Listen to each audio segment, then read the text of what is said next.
O Senhor disse-nos tudo que pedirdes a meu Pai, orando, Ele vos atenderá. E é impressionante. Quantas vezes na minha larga existência, um momento difícil, grave, e eu dou este grito de socorro. Meu Deus! Não é necessário dizer mais nada. E a resposta é como um relâmpago. Eu transpiro, os batimentos cardíacos reequilibram, eu sinto uma onda leve de frio, a pressão arterial muda um pouco, a circulação sanguínea é a resposta divina. E vem a solução. Nem sempre a solução que eu gostaria, mas é claro, porém a solução que Deus acha de melhor para mim. E eu irei perceber, mais tarde, que aquela negativa, que aquele fato realmente foi a melhor coisa que me aconteceu.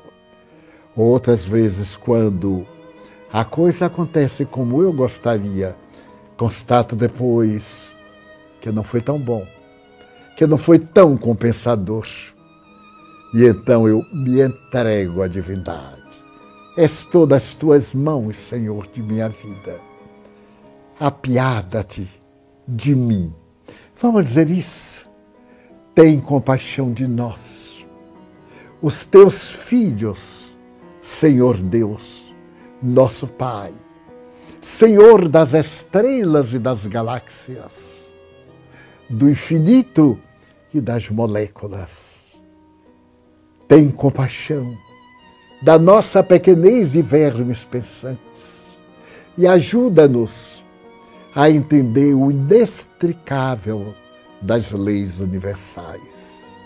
Somos teu filho e nos criaste para a glória celestial. Através de Jesus, nosso modelo, nosso guia, estendamos o amor nestes dias difíceis. Amemos mais ao nosso filho, especialmente aquele que nos é muito simpático, a nossa filhinha rebelde, a nossa esposa cansada, ao nosso marido renitente, viciado, que está cansado de ficar em casa e está descarregando em nós. Cuidado, muito cuidado. Não estamos acostumados a viver em família. E os casos graves de agressão doméstica estão aumentando muito por causa da irritabilidade dos parceiros dentro de um apartamento muito pequeno, da inquietação das crianças. Vamos aprender a viver em família e agradecer a Deus estarmos vivos. Sobretudo, sermos lúcidos. E se for possível, não será pedir muito. Tome do livro de sua religião, ou do Evangelho, o texto do Novo Testamento, segundo o Espiritismo. Abra e leia em meio tom com a família reunida. A família que ora permanece unida. A família que ora ama. A família que ama ora.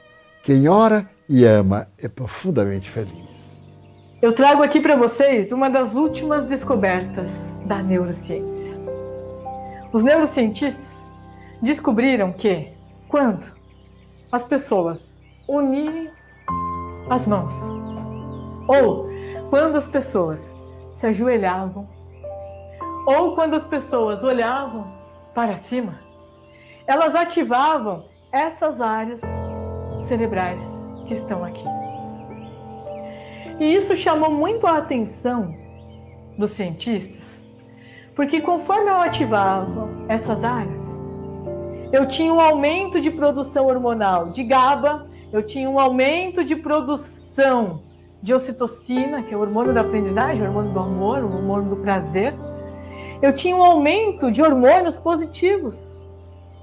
E aí, pela primeira vez na história da ciência inteira, os cientistas deram um nome científico para essa área de o ponto de Deus no cérebro. Não tem a ver com religião, mas tem a ver com espiritualidade. É a ciência reconhecendo a existência da fé. É a ciência reconhecendo a existência de uma força maior que te impulsiona. Se a gente parar para pensar, quando tem alguém prestes a cometer um suicídio, lá em cima num prédio, essa pessoa está olhando para baixo. Todos que estão ali embaixo e estão olhando para cima, orando, rezando, meditando, estão ativando o ponto de Deus, jogando vibrações para que aquela pessoa não faça isso.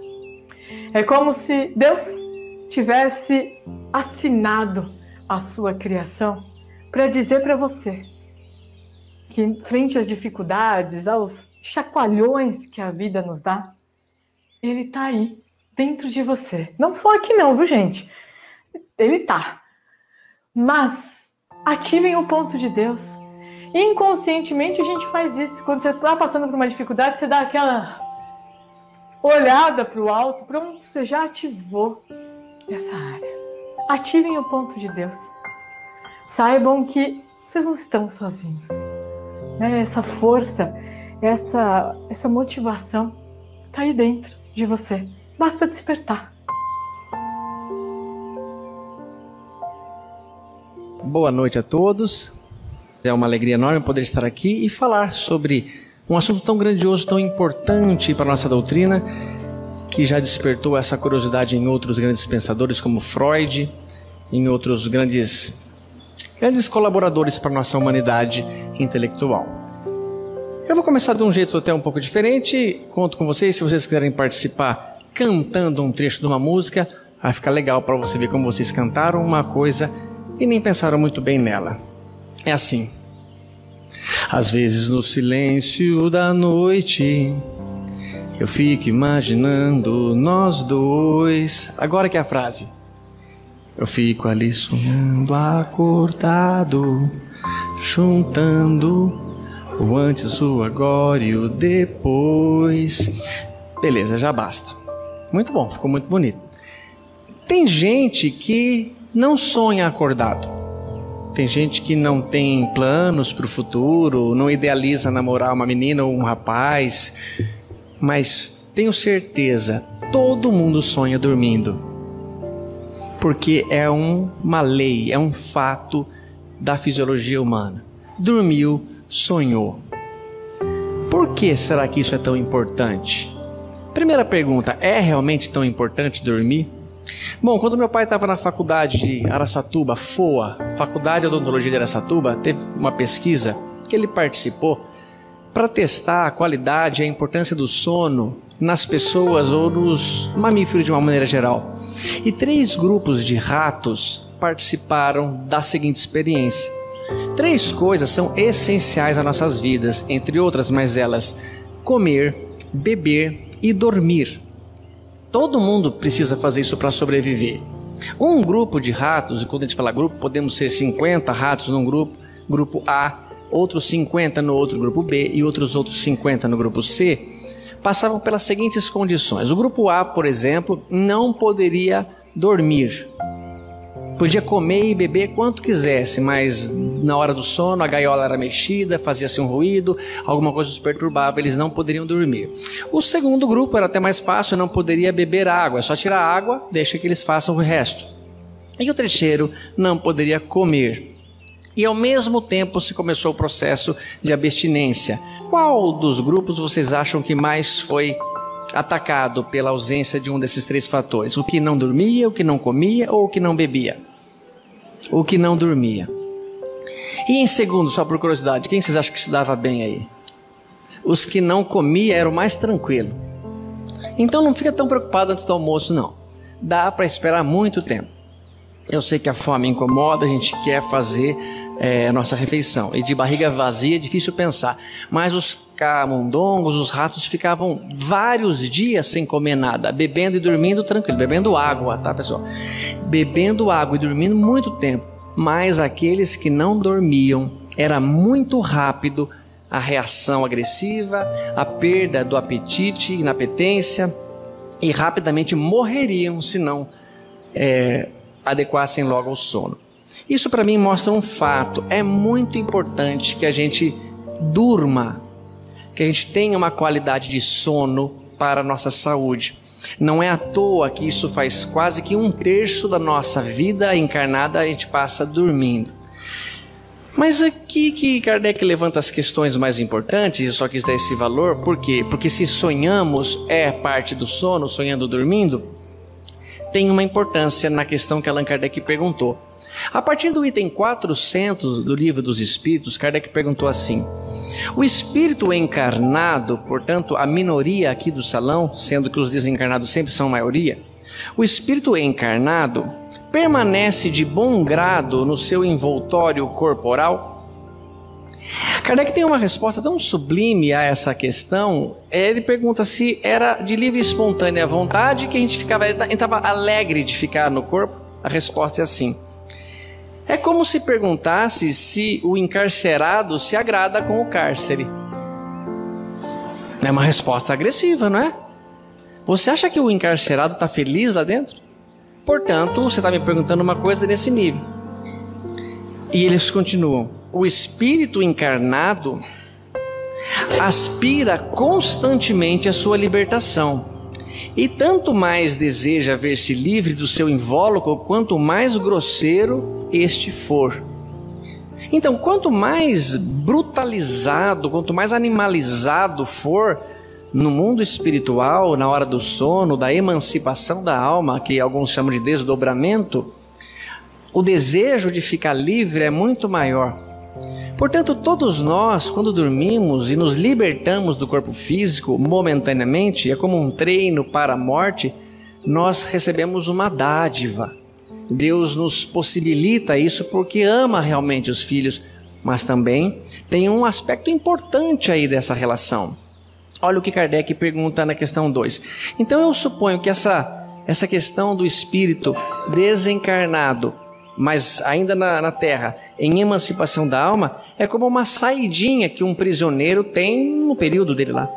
Mas é claro, respeitando as suas devidas lógicas, mas é um descanso em si das tormentas que o corpo físico encara. Olha só que legal essa pergunta então. Durante o sono, a alma repousa como o corpo? Não. O espírito jamais está inativo.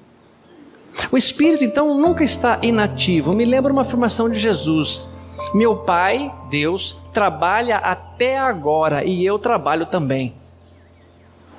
Quanto mais elevado você for, mais vontade de servir você tem. Pensa aí que nível você está. Quem quer muito a vida de descanso para si próprio, né? É porque está bem longe da lei do trabalho. Então não é trabalhar para ganhar dinheiro, não. Isso aí até todo mundo faz, né? Mas é trabalhar para servir. Porque lei do trabalho significa qualquer ocupação útil. Se eu estou aqui ganhando dinheiro, eu posso estar interessado no salário, mas se eu não estou fazendo isso, mas é uma ocupação útil, está sendo benéfica, é um trabalho, segundo a doutrina espírita. Portanto, quanto mais elevado, mais inativo está. E o espírito nunca está inativo. Ele pode até estar fazendo uma bobeira no mundo espiritual, mas ele está ativo. Ele continua assim: durante o sono, afrouxam-se os laços que prendem o espírito ao corpo. E não precisando então da sua presença, do corpo, ele se lança ao espaço e entra em relação mais direta com outros espíritos. E vocês acreditam nisso mesmo? Fala a verdade. Parece estranho. Como assim entra em relação mais direta com outros espíritos? Eu não acredito muito não. Não tem nenhuma prova disso. Ou a gente não tem prova ou não se instruiu para a prova. Eu vou dar uma prova aqui que nem faz parte da doutrina espírita. É um fato, está escrito na história, até a Igreja Católica conta. O livro A Divina Comédia, de Dante Alighieri, é um livro póstumo. Ele é lançado, pelo menos assim se fala, depois da morte de Dante. Entre 1304 e 1321, essa obra aconteceu. E olha que interessante, Dante Alighieri havia escrito uma primeira parte da obra e a família mais íntima, esposa e filhos, sabiam da confecção do trabalho da segunda parte da obra. Quando acontece dele estar quase para lançar ou para terminar, Dante Alighieri desencarna. Só que ninguém sabia onde estava guardada os manuais ou o que o Dante escreveu dessa segunda parte. E vamos procurar. E levanta a cama, e vê abaixo do colchão, e vê na escrivaninha do pai, e fala em casa de amigos, e nada, e arrasta, e vem em cima do telhado, nada. Perdeu, o pai não escreveu, jogou fora, sei lá o que foi. E procura e não encontra, e procura e não encontra. Até que um dos filhos de Dante, ele tinha 2 filhos, Jocopo e Piero. Se tem alguém grávida, é uma sugestão boa para um nome, ó, Jocopo. É um nome legal, fala a verdade. Piero não, Jocopo. O Jocopo sonha com Dante, com o pai dele, e descreve que ele estava com roupas claras, iluminado, acompanhado de algumas pessoas, e a conversa é objetiva. Ele fala: Jocopo, ou Jocopinho, sei lá o que ele falou, mano. Jocopinho, a obra que o papai guardou está em tal lugar. Você vai ter que arrancar o armário da frente, quebrar a parede, e lá dentro tem uma coisa embrulhada e você procura e lá está lá. Mas não faça isso sozinho, por favor. Chame a família, chame uma testemunha, uma autoridade, um advogado, um juiz. E assim é feito. O menino conta para a mamãe, eles vão lá, na presença de uma testemunha oficial, eles quebram e encontram o resto da obra. Como explicar isso? Se não foi alguém que encontrou no mundo espiritual e que revelou onde estava, o que pode ser? Não estava na cabeça do menino, não foi um resgate do subconsciente. Ninguém sabia daquela informação. Isso é um relato, pessoal. Isso é um fato. Inclusive o próprio Dante, se eu não li em fontes erradas, comentava que o que ele escreve, aqueles níveis de inferno, aquela obra digna, a Divina Comédia, mostra que as viagens espirituais que ele teve durante o sono o inspirava para escrever. Então, parece que há sim, durante o sono, alguma coisa que nos coloca numa emancipação da alma e nós nos colocamos mais diretamente em contato com outros espíritos, que não necessariamente precisam estar desencarnados. Muitas vezes você encontra um pai que não está morando na mesma cidade, um irmão, sonha com ele e de repente vocês têm uma conversa que só pode ter sido um contato íntimo, uma conversa de amigos. Então, isso é um fato, confirmando o que ele diz. O espírito então se lança ao espaço e entra em relação mais direta com outros espíritos no mundo espiritual. E Kardec perguntou na 402, como podemos julgar da liberdade do espírito durante o sono? Estou querendo que você dê uma prova, como podemos fazer? Aí vem a resposta, pelos sonhos. Quando o corpo repousa, acredita-o, tem o espírito mais faculdades do que no estado de vigília. Quando estamos presos ao corpo, as nossas faculdades espirituais estão muito abafadas. É como você dentro de uma armadura muito pesada, você não consegue muito bem seus movimentos. Mas livre daquilo, você corre muito mais fácil, voa muito mais alto. Lembra-se do passado, nessa hora do mundo espiritual, e algumas vezes prevê o futuro.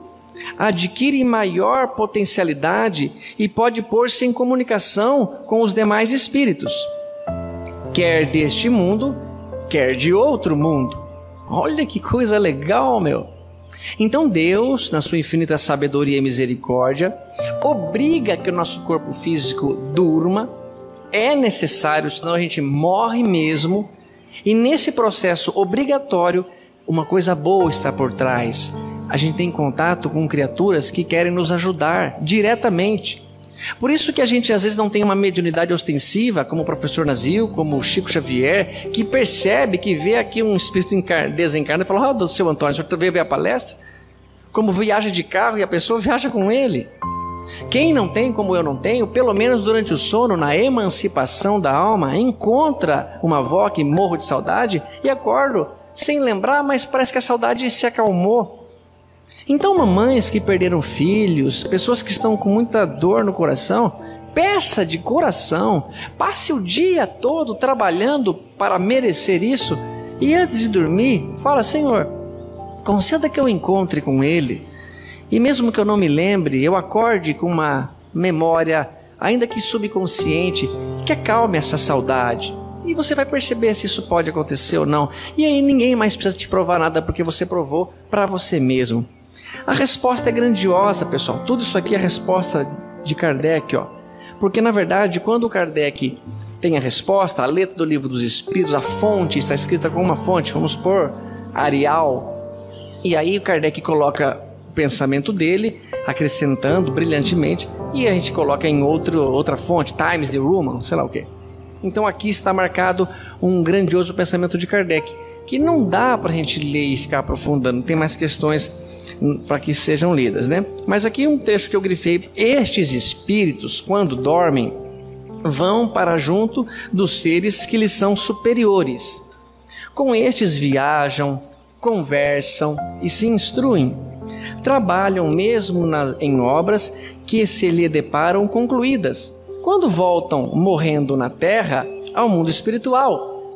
Olha que interessante, eles vão para o mundo espiritual, trabalham em obras e quando voltam para lá as obras estão concluídas. Eles colaboraram no mundo espiritual. No livro Nosso Lar, André vê essas duas pessoas que estavam lá com parecia um escafandro assim. Ainda está essa circunstância é de modo a vos ensinar que não deveis temer a morte, pois que todos os dias morrem, como disse um santo. Todo dia a gente morre, pessoal. Dói para morrer? O processo em si não. Dói muito mais durante a vida do que a morte. Agora, a cada um segundo suas obras, o que você está fazendo da sua vida? Como é que você está passando o dia?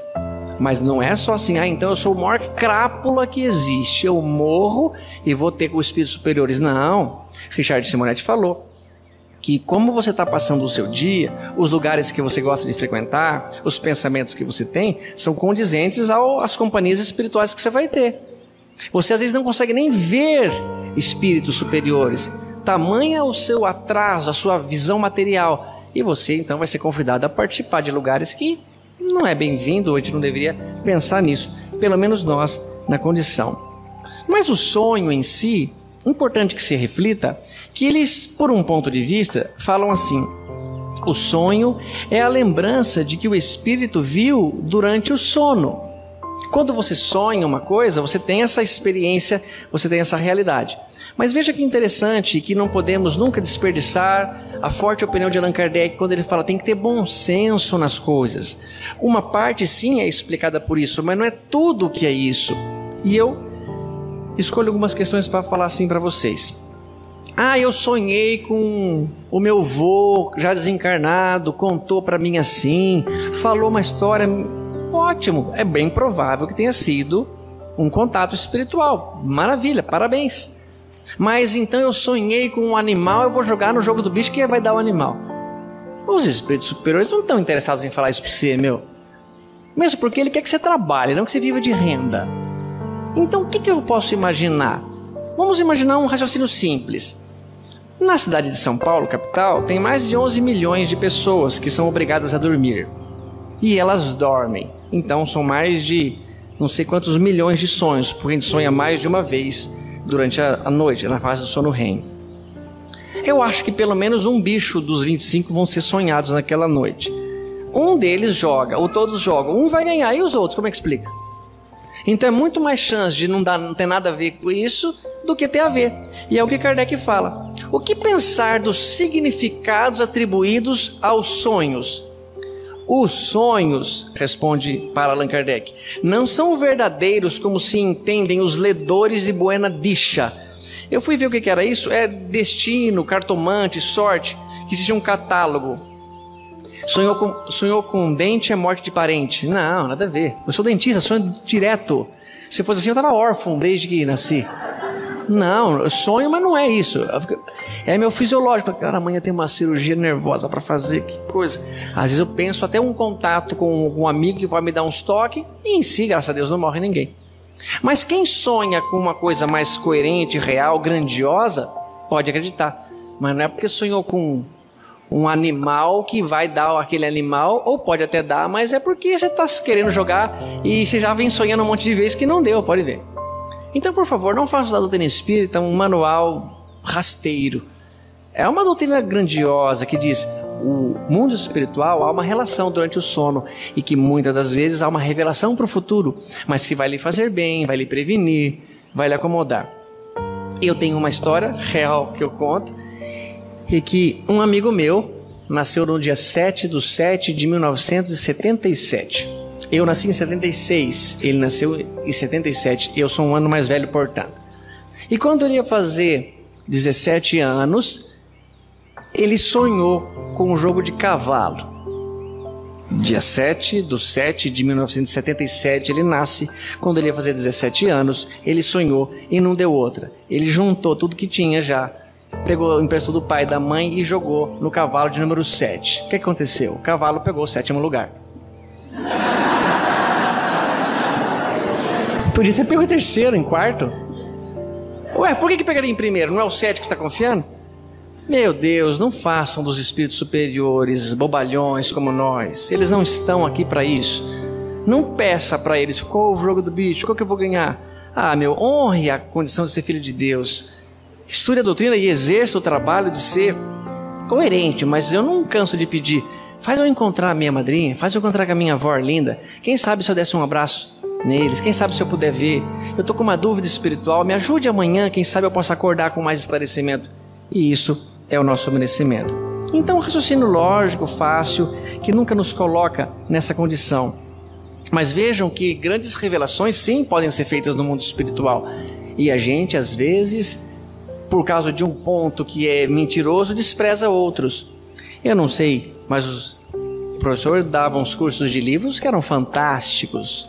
Eu fiz vários deles. Os 4 primeiros do André Luiz, o professor Nazil me ensinou muita coisa. E nos livros dos Mensageiros tem uma parte lá que o André Luiz encontra com uma obra chamada O Martírio de São Dinis. E ele reconhece naquela obra uma obra que existia no planeta Terra. E o André Luiz estava desencarnado, mas é como se fosse na mesma ideia. E ele desencarnou e falou, nossa, essa obra, que é uma obra da pessoa pegando a própria cabeça. Não sei se vocês depois procurarem na internet, vocês vão ver. E esta obra mostra, então, assim, nossa, esse desenho, essa pintura também tem lá na Terra. Então, vocês se inspiraram lá na Terra? Vocês copiaram o autor? Não, André. É o contrário.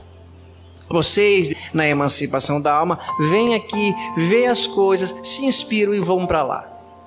O Chico respondeu, num pinga-fogo, isso. Por que os médiuns não trazem equações como Einstein, não sei o quê? Na verdade, ele respondeu, será que o próprio Einstein não buscou essa informação no mundo espiritual? Será que o próprio Einstein não recebeu como inspiração a ideia de que o tempo era relativo e foi atrás disso e se confirmou? Como que o cara vai buscar uma coisa que não tem prova, mas ele tem ideia, sonha com aquilo? Em obras de arte, por exemplo, não sei se vocês sabem, mas Paul McCartney, um dos compositores mais consagrados, em 2 de suas obras, Let It Be e Yesterday, ele sonha, acorda com um pensamento, escreve a canção e relata essa música, eu acordei com ela na cabeça, pronta. Será que não é um fato como essa questão do São Dinis? Em Yesterday, que é a música mais executada, mais tocada e uma das mais lindas melodias que existe, ele acorda rapidamente e fala, nossa, sonhei com uma música, vou no violão, toco um sol maior, um fá sustenido menor, um si com 7, eu falo, essa música já existe, porque eu não estou me esforçando em nada para fazê-la. Grava e depois mostra aos companheiros, conhecem essa música? Não, nunca ouvi. Porque eu acordei com essa música na cabeça. Ele está contado, está aí no YouTube ele contado. Uma outra, ele conta que sonha com a mãe dele, porque ele vai dormir muito preocupado, muito tenso com um problema, vê a mãe já desencarnada no mundo espiritual, ela conversa com ele e fala, pô, tudo bem, deixa estar, let it be, vai passar. E é Mary o nome da mãe dele, olha que interessante. Ela vai passar, filho, siga o seu caminho, você está fazendo tudo bem. E ele então compõe Let It Be. E ele fala que as músicas vieram prontas, como pode? Será que não existe essa possibilidade que Kardec está relatando aqui, mas que é para nos ajudar a caminhar melhor e não ficar aí tentando pegar dicas oportunistas do mundo espiritual? Então isso para mim mostra um claro exemplo, um claro informação de que existe sim. O Richard muitas vezes contou para a gente que quando você pega um sonho com início, meio e fim, com um pé, com mão, com cabeça, com tronco, com membros, pode sim ter sido um contato no mundo espiritual. E a história ele veio pronta. Agora, muitas vezes, na fase REM do sono, nós entramos nessa fase e saímos da fase REM. Entramos nessa fase e saímos dessa fase REM. E nessa fase sonhamos. E quando saímos, não sonhamos mais. Mas ao voltar, sonhamos outro sonho. E ao tentar linkar uma coisa com a outra, não tem pé nem cabeça. Mas pode ter certeza, é melhor que a gente não lembre. Muitas vezes, contatos do mundo espiritual preparam o emocional, mas o intelectual, se souber, nos colocariam em parafuso. E uma história que eu finalizo dizendo para vocês, e tão bonita que ela foi contada pelo Divaldo. Eu acredito ser verdadeira. Uma vez um amigo do Divaldo desencarnou. Divaldo, por favor, quando você puder, dê informações desse amigo no mundo espiritual, como ele está, eu estou tão preocupado. E o Divaldo, tá bem, eu vou tentar. E Divaldo pediu a Joana de Anjos, disse que eu ajudasse. E um dia a Joana falou, Divaldo, tá bem, ele está descansando. No dia do despertar dele lá, que será logo, eu lhe chamarei. Num dia específico. Chega lá então a Joana e fala, Divaldo, hoje nós vamos acordar o seu amigo e você poderia participar. Faça o seguinte, durma no máximo às 10 horas da noite. Assim que você entrar no sono, eu venho te buscar. Perfeitamente. O Divaldo então dorme, pega no sono, sai do corpo, vê Joana e eles vão num lugar. Logo na saída, Joana pede uma coisa que eu peço a vocês. Ela fala assim, Divaldo, faz silêncio lá, por favor. Faço, Joana, pode deixar. Por favor, bastante silêncio, é um momento tão importante, eu estou te levando lá porque confio em você. Tudo bem. E eles vão a um lugar. No meio do caminho ainda lá, ela fala, Divaldo, eu não sei se você está lembrando, mas eu lhe pedi bastante silêncio, está bem? Tá bem, eu já entendi, vou fazer silêncio. Chegando lá perto, ele disse que viu uma casa parecida com uma casa de vidro, de cristal, e que dava para ver lá dentro as pessoas. E ela, antes de entrar pela porta, falou: Divaldo, o combinado nosso era silêncio. Falou: mas mulher, eu não vou falar nada, eu vou ficar calado, pode confiar. Nem que você me pergunte agora, eu não vou falar mais nada. Tá bom, entraram. E ele vê o Divaldo, a mãe do menino desencarnada, com o menino deitado no colo dela. Colo é aqui, tá? Onde põe o colar, não é aqui não, colo. E aí, e criaturas muito elevadas, de olhos fechados, em silêncio, atrás da cabeceira deste tipo divã. E ao chegar lá, o Divaldo vê aquilo e tem uma forte emoção, assim: ai, meu amigo, nossa, o que eu tô vendo aqui? Diz Divaldo que imediatamente essas entidades manifestam-se. A mãe perturba-se com o Divaldo. A Joana vira para ele: Divaldo, eu não falei silêncio, é silêncio emocional, Divaldo. Silêncio espiritual. Não é bater boca, não. Quem consegue fazer silêncio espiritual aqui? Quem consegue controlar o sentimento? Vai, sente raiva do professor Nazil agora. Todo mundo sente raiva dele. Vamos lá, sintam raiva, sintam raiva. Ninguém controla. Sintam agora uma gratidão enorme por ele. É até mais fácil. Ele faz grandes palestras por nós, mas vocês não controlam. Portanto, comportem-se melhor. Comportem-se para fazer o desejo virar vontade um dia e você desejar exatamente o que você faz. Porque enquanto nós não tivermos condições de fazer silêncio emocional, nós vamos nos arrebanhar em sonhos, sim, porque nós vamos dormir, é inevitável, mas vamos nos relacionar com criaturas às vezes muito oportunistas, que nos pegam pelos pontos fracos que nós temos, e os pensamentos nossos são grandes barulhentos, escandalosos pensamentos que fazem a gente mostrar quem somos e frequentar lugares que não queremos. Porque Simão Pedro jura para Jesus: mestre, eu acompanharei aonde for. E Jesus diz: Pedro, crê, eu te levarei por caminhos que não quer percorrer. Quem será que está disposto a percorrer um caminho que Jesus mostrou? Então peço de coração, e agora já dá para a gente entender. Quem tem saudade de alguém que não encontra mais, pode ser que seja explicado nessa música. Quando a gente ama, é claro que a gente cuida. Fala que me ama, só que é da boca para fora. Ou você me engana, ou não está madura. Onde está você agora? Se a gente pergunta onde está você agora, é porque a gente não está mais encontrando com olhos da carne. Mas quem sabe na hora de dormir, saberemos e acordaremos mais felizes. Que esta noite seja assim para todos nós.